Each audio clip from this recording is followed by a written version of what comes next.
ನಮಸ್ಕಾರ ವೀಕ್ಷಕರೇ, ಸರ್ಕಾರಿ ಪ್ರೌಢಶಾಲೆ ಬಾವಿಯಾಳ NMMS ಎಕ್ಸಾಮ್ದೊಳಗೆ ಪಾಸಾದಂಥ ಒಂದು ವಿದ್ಯಾರ್ಥಿನಿ ಆದಂಥ ಸಹನಾ ಚೆನ್ನಯ್ಯ ರೋಗಿಮಠ ವಿದ್ಯಾರ್ಥಿಯನ್ನು ಇವತ್ತು ನಾವು ಆ ವಿದ್ಯಾರ್ಥಿಯನ್ನು ಪಾಸ್ ಆಗಿದ್ದಾಳೋ ಆಕೆ ಯಾವ ಥರ ಎಕ್ಸಾಮಕ್ಕೆ ಪ್ರಿಪೇರ್ ಆಗಿದ್ಲು ಮತ್ತು ಯಾವ ಥರ ಶಿಕ್ಷಣ ಮಾಡ್ಬೇಕಂತ ಇವತ್ತು ನಾವು ಇಲ್ಲಿ ಬಂದೇವೆ.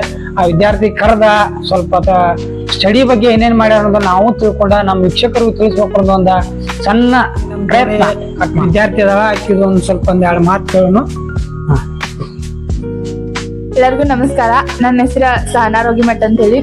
ನಾನು ಇದನ್ನ 8th ಇದ್ದಾಗ ಎಕ್ಸಾಮ್ ಕಟ್ಟೀನಿ. ಇದೀಗ 7th ಇಂದ, ಇದು ನಿಜ ಹೇಳ್ಬೇಕಂದ್ರೆ 7th ಸೆಕೆಂಡ್ ಸೆಮ್ ಇಂದ ಏನ್ ಪ್ರಿಪರೇಷನ್ ಆಗ್ಬೇಕಲ್ಲ ಅವಾಗಿಂದ ಆಗ್ಬೇಕು. ಯಾಕಂದ್ರೆ 7th ಒಳಗಿನೂ ಸೈನ್ಸ್ SS ಅವೆಲ್ಲ ಕ್ವಶನ್ಸ್ ಬಿದ್ದಿರ್ತಾವು. ಆಮೇಲೆ 8th ಫಸ್ಟ್ನೇ ಸೆಮ್ ಸಿಲೆಬಸ್ ಪೂರ್ತಿ ಬಿದ್ದಿರ್ತೈತಿ. ಆಮೇಲೆ 8th ಸೆಕೆಂಡ್ ಸಿಲೆಬಸ್ ಅದೇನ್ ಅಷ್ಟೇನ್ ಬಿದ್ದಿರಂಗಿಲ್ಲ, ಬಟ್ ಫಸ್ಟ್ ಒಂದು ಚಾಪ್ಟರ್ ಸೆಕೆಂಡ್ ಒಂದು ಚಾಪ್ಟರ್ ಇವೆಲ್ಲ ಅದಕ್ಕೆ ಕ್ವಶನ್ ಬಿದ್ದಿರ್ತಾವು. ಆಮೇಲೆ ಇದ್ರಾಗ ಮೆಂಟಲ್ ಎಬಿಲಿಟಿದ 90% ಮಾರ್ಕ್ಸ್ ಎಲ್ಲ ಮೆಂಟಲ್ ಎಬಿಲಿಟಿದ ಇರ್ತೈತಿ.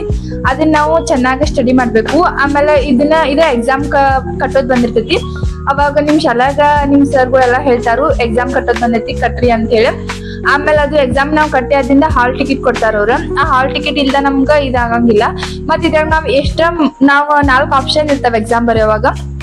90 ನಿಮಿಷದ ಒಂದ್ ಎಕ್ಸಾಮ್ ಇರ್ತೈತಿ, 90 ನಿಮಿಷದ ಒಂದ್ ಎಕ್ಸಾಮ್ ಇರ್ತೈತಿ. 2 ಸಲ ನಾವ್ ಎಕ್ಸಾಮ್ ಬರಿಬೇಕಾಕೈತಿ. ಮೆಂಟಲ್ ಎಬಿಲಿಟಿ ಎಕ್ಸಾಮ್ ಒಳಗ ನಾವ್ ಯಾವ್ದೇ ತರ 4 ಆಪ್ಷನ್ ಒಳಗ ಒಂದ್ ಆಪ್ಷನ್ ಚೂಸ್ ಮಾಡ್ಕೊಂಡು ಒಂದ್ ಆಪ್ಷನ್ ಯೋಚನೆ ಮಾಡಿ ಹಾಕ್ಬೇಕು. ಅಲ್ಲೇನ್ ಬಾಳ ಹೆದ್ರೋ ಅವಶ್ಯಕತೆ ಇರೋದಿಲ್ಲ. ಅದ್ರೊಳಗ 90% ಒಳಗ ಅದ್ರ ಒಂದ್ 90 ನಿಮಿಷದೊಳಗ ನಾವ ಅದನ್ನ ಟಿಕ್ ಮಾಡ್ಬೇಕಾಕೈತಿ. ಇಷ್ಟು ಕ್ವಶನ್ ಟಚ್ ಅದು ಅಂದ್ರೆ ನಮ್ಗ ಚಲೋ. ಯಾಕಂದ್ರೆ ನಾವ್ ಅಂದಾಜ್ ಹಾಕಿರು ಒಂದೊಂದ್ ಮಾರ್ಕ್ಸ್ ಬರೋ ಸಾಧ್ಯತೆ ಬಾಳ ಇರ್ತಾವ. ಗೊತ್ತಿಲ್ಲ ಕ್ವಶನ್ಸ್ ಒಳಗ ಅಂದಾಜ್ ಹಾಕ್ಬೋದು. ಆಮೇಲೆ ಇದ್ರಾಗ ಯಾವ್ದು ಇರೋದಿಲ್ಲ, ಅಂದ್ರೆ ಋಣಾತ್ಮಕವಾಗಿ ಯಾವ ಅಂಕ ಹೋಗೋದಿಲ್ಲ. ನಾವು ಬರ್ದಷ್ಟೇ ಎಷ್ಟು ಇರ್ತೈತಲ್ಲ ಅಷ್ಟ ತಪ್ಪಾಗಿದ್ದು ತಪ್ಪ ಅಂತ ಹಿಡಿತಾರು. ಆಮೇಲೆ ಸರಿ ಇದ್ದು ಸರಿ ಅಂತ ಹಿಡಿತಾರು. ಯಾವ್ದು ಸರಿ ಇದ್ದು ತಪ್ಪಾಗಿ ಈ ರೀತಿ ಯಾವ್ದಾಗೋದಿಲ್ಲ. ವಾಪಸ್ ನಾವು ರಿವೀಲ್ ಮಾಡ್ಕೋಬಹುದು. ನಂದು ಇದ್ರಾಗ 81% ಆಗೈತಿ, ಸೆಲೆಕ್ಟ್ ಆಗೀನಿ. ಆಮೇಲೆ ಇದ್ರಾಗ 2 ಸಲ ಎಕ್ಸಾಮ್ ಬರಿಬೇಕಾಗ್ತೈತಿ. ಫಸ್ಟ್ 11 ಗಂಟೆಯಿಂದ 12 ಗಂಟೆವರೆಗೂ ಈ ರೀತಿ ಒಂದೊಂದು ತಾಸಿನಿಂದ ಎಕ್ಸಾಮ್ ಬರಿಬೇಕಾಗ್ತೈತಿ. ನಾನು 2 ಸಲ ಎಕ್ಸಾಮ್ ಬರ್ತೀನಿ. ಒಂದು ಮೆಂಟಲ್ ಎಬಿಲಿಟಿ, ಆಮೇಲೆ ಒಂದು ವ್ಯಾಸಂಗಿಕ ಪರೀಕ್ಷೆ ಅಂತೇಳಿ 2 ಎಕ್ಸಾಮ್ ಇರ್ತೈತಿ. ಅದನ್ನ 2 ಬರೀ.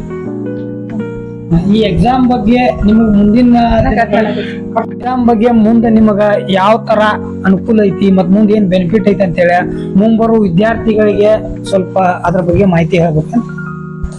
ಇದರಿಂದ ಏನ್ ಯೂಸ್ ಐತಂದ್ರೆ ಈ ಪರೀಕ್ಷೆದೊಳಗ ಅವರು ಹಿಂಗ ಒಂದ್ 60 ಜನ ಹಿಂಗ 70 ಜನ ಅಂತ ಹೇಳಿ ವಿದ್ಯಾರ್ಥಿಗಳನ್ನ ಆರಿಸ್ಕೋತಾರು. ಅವ್ರ ಆರಿಸ್ಕೋದಿಂದ ಈ ಸಲದ ರಿಸಲ್ಟ್ ಅಂದ್ರೆ 26ದ 75ಕ್ಕೆ ನಿಂತೈತಿ.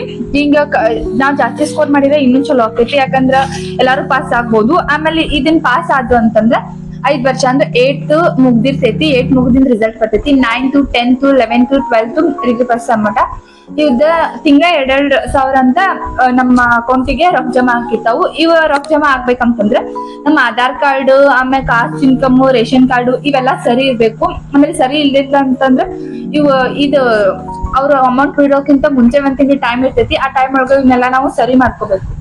ಮತ್ತೆ ಸ್ಟಡಿ ಬಗ್ಗೆ ಇದ್ರ ಬಗ್ಗೆ ಸರ್ ಆದ್ರು ಎಲ್ಲಾರು ನಿಮಗ್ ಕೋಚಿಂಗ್ ಅದು ಹೋಗಂತಂದಿರೋ ಏನ್ ಶಾಲಿ ಒಳಗ ಹೇಳಿದ್ರು ಅದನ್ನು ಸ್ವಲ್ಪ ವಿವರಣೆ.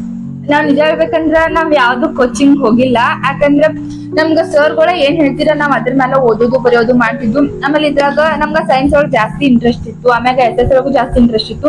ಅವ್ನೆರಡು ನಾವ್ ಬಾಳ ಕಾನ್ಸಂಟ್ರೇಟ್ ಮಾಡಿ ಓದಿದ್ವು. ಆಮೇಲೆ ನಮ್ಗ ಮ್ಯಾಥ್ಸ್, ಆಮ್ಯಾಗ ಮೆಂಟಲ್ ಎಬಿಲಿಟಿ ಅಂತೂ ನಮ್ ಸರ್ ಬೆಳಿಗ್ಗೆ 9 ಗಂಟೆಯಿಂದ ಅವ್ರ ಫೀಡ್ ಬರೋವಾಗ ಅವರೇ ಅದ್ ಮೆಂಟಲ್ ಎಬಿಲಿಟಿ ಹೇಳ್ತಿದ್ರು. ಅದ್ರಲ್ಲಿ ಜಾಸ್ತಿ ಲೆಕ್ಕ ಬಿದ್ದಿರ್ತಾವು. ಅದ 90% ಮಾರ್ಕ್ಸ್ ಇರ್ತೈತಲ್ಲ ಅದನ್ನ ಜಾಸ್ತಿಯಾಗಿ ಅವ್ರ ಅದನ್ನ ಹೇಳಿ ನಮ್ಗ. ಆಮೇಲೆ ಇನ್ನು ಮ್ಯಾಥ್ಸ್ ಬರ್ತೈತಿ. ಇದ್ರ ಕನ್ನಡ, ಹಿಂದಿ, ಇಂಗ್ಲಿಷ್ ಇವ್ ಯಾವ ಪಾಸ್ ಆದ ವಿದ್ಯಾರ್ಥಿನಿಯ ಮಾತುಗಳಾಗಿರ್ತೈತ್ರಿ. ಇದೇ ತರ ಯಾವ್ದಾ ಕಾಂಪಿಟೇಟಿವ್ ಎಕ್ಸಾಮ್ ಬರ್ಲಿ ಸರ್ಗಳು ಆದವ್ರ ಏನೈತ್ಲ ಎಲ್ಲಾ ಪಾಲಕರ ಹಾಗೂ ಮತ್ತ ವಿದ್ಯಾರ್ಥಿಗಳಿಗೆ ಸರಿಯಾದ ಮಾರ್ಗದರ್ಶನ ನೀಡಿ ಕೋಚಿಂಗ್ ಕೊಡ್ಸಿದಾರ. ಕೋಚಿಂಗ್ ಕೊಡಿಸಿ ಎಲ್ಲಾ ವಿದ್ಯಾರ್ಥಿಗಳಿಗೆ ಸರ್ಕಾರದಿಂದ ಬರುವಂತ ಎಲ್ಲಾ ಸೌಲಭ್ಯಗಳನ್ನು ಕೊಡಿಸ್ಬೇಕಂತೇಳಿ ನಮ್ಮ ಪ್ರೌಢಶಾಲೆಯ ಶಿಕ್ಷಕರಿಗೆ ಮನವಿ ಮಾಡ್ಕೊತೀವಿ. ಆಗ ಈಗ ಬರುವಂತ ಎಕ್ಸಾಮ್ಗಳು ಟಫ್ ಭಾಳ ಅದಾವು. ಆ ಟಫ್ ಇದ್ರು ಏನೈತ ನಮ್ಮ ಹುಡುಗರ ಆ ಟಫ್ಗಿಂತ ಅದಕ್ಕ ಕಾಂಪಿಟೇಷನ್ ಕೊಡುವಂತ ಟ್ಯಾಲೆಂಟ್ ಅದಾವ. ಆ ಟ್ಯಾಲೆಂಟ್ಗಳನ್ನ ಏನೇನ್ ಮಾಡೋದೈತ್ಲ ಸರ್ಗಳಾಗ್ಬಹುದು, ಪಾಲಕರಾಗ್ಬಹುದು, ಹುಡುಕಿ ಸ್ವಲ್ಪ ಹೊರಗೆ ತೆಗೆದ ವಿದ್ಯಾರ್ಥಿಗಳನ್ನ ಪ್ರಚೋದನೆ ಮಾಡ್ಬೇಕಂತ ಹೇಳಿ ಎಲ್ಲರಿಗೂ ನಮ್ಮ ಈ ರೈತ ಶಕ್ತಿ ಸುದ್ದಿ ಜಗತ್ತು ವಾಹಿನಿಯಿಂದ ವಿನಂತಿಸಿಕೊಳ್ಳುತ್ತೇವೆ.